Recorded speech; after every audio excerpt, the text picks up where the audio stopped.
കാർഷിക മേഖല നേരിടുന്ന പ്രതിസന്ധിക്ക് കാരണം കേന്ദ്ര സർക്കാരിന്റെ കർഷകദ്രോഹ നയമാണെന്ന് കേരള കർഷക സംഘം സംസ്ഥാന സെക്രട്ടറി ഗോപി കോട്ടമുറിക്കൽ പറഞ്ഞു. കേരള കർഷക സംഘം പാലക്കാട് ജില്ലാ പ്രവർത്തക യോഗം ഉദ്ഘാടനം ചെയ്ത് പ്രസംഗിക്കുകയായിരുന്നു ഗോപി കോട്ടമുറിക്കൽ. 1935 അഖിലേന്ത്യാ തലത്തിലുള്ള 36 സംഘടന അഖിലേന്ത്യാ തലത്തിൽ രൂപം കൊള്ളും മുമ്പ് 1935 എവിടെ കണ്ണൂർ ജില്ലയിലെ കൊടച്ചേരിയിലെ നണിയൂരിൽ ആദ്യമായി കൃഷിക്കാരുടെ ഒരു കൂട്ടായ്മ ഉണ്ടായി. ആയിരക്കണക്കിന് ആളുകൾ പള്ളിക്കയറി വന്നാൽ ഒരു ചെറിയ കൂട്ടം നമ്മൾ എത്ര കാലം ഇങ്ങനെ ജീവിക്കും?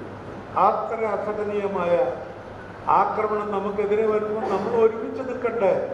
ആ ചിന്ത പങ്കിടാൻ വേണ്ടി കൂടിയ ചെറിയ കൂട്ടം നണിയൂരിൽ ആദ്യം നമ്മുടെ 1935 എത്രയോ വർഷക്കാലം മുമ്പ് നമ്മുടെ പൂർവികര് ഇന്ന് നമ്മൾ പ്രവർത്തിക്കുന്ന ഈ സംഘത്തിൻ്റെ ആദ്യ രൂപത്തിന് ജന്മം കൊടുക്കുന്നത് അങ്ങനെയാണ്.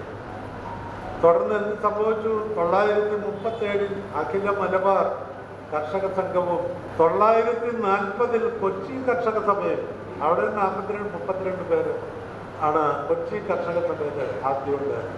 ഒരുമിച്ച് വളരെ തീക്ഷ്ണമായി അനുഭവങ്ങൾ പങ്കിടുകയും ഇതിനെ എതിർത്ത് പരാജയപ്പെടുത്തണമെന്ന് ആലോചിക്കുകയും ചെയ്യുന്ന ഒരു കൂട്ടായ്മ എണ്ണത്തിലല്ല, അവരുടെ ചിന്തയിൽ ഏകീകൃതമായ രൂപമുണ്ട്. 1941 തിരുവിതാംകൂർ കർഷക സംഘവും അതാണ്. അതായത് 1935 ജൂലൈ 13 നണിയൂരിൽ കൊടച്ചേരിയിലെ കണ്ണൂർ ജില്ലയിലെ ആദ്യ രൂപം കൊണ്ട ആ ചെറിയ പ്രസ്ഥാനം 1937 അഖില മലബാർ കർഷക സംഘവും 40 കൊച്ചി കർഷക സഭയും 1941 തിരുവിതാംകൂർ കർഷക സംഘവും എല്ലാം കൂടി കൂട്ടിച്ചേർന്നാണ് ഷൊർണൂരിൽ ഏത് വർഷം ഒരാളെങ്കിലും 956 പറയണമെന്ന് ആഗ്രഹിച്ചിട്ട് എന്നൊരു എന്താ പറഞ്ഞൊരു ഉശിരു വന്നില്ല അല്ലേ? കേന്ദ്ര സർക്കാരിന്റെ സാമ്പത്തിക നയം മൂലം ഉണ്ടായ വിലക്കയറ്റം കാർഷിക മേഖലയിൽ വിളവിറക്കാൻ ചെലവ് വർദ്ധിപ്പിച്ചു. ഉൽപാദന ചെലവനുസരിച്ച് വിളകൾക്ക് വില നൽകാൻ കേന്ദ്ര സർക്കാർ തയ്യാറാവുന്നില്ല. ഇതിന്റെയെല്ലാം ഫലമായി കർഷകർ ദില്ലി മാർച്ചും ലോങ് മാർച്ചും നടത്തി പ്രതിഷേധിക്കുകയാണ്. കർഷക പ്രതിഷേധത്തിന് പരിഹാരം കാണാതെ പ്രതിഷേധത്തെ അടിച്ചമർത്താനാണ് കേന്ദ്ര സർക്കാർ ശ്രമിക്കുന്നതെന്നും ഗോപി കോട്ടമുറിക്കൽ പറഞ്ഞു.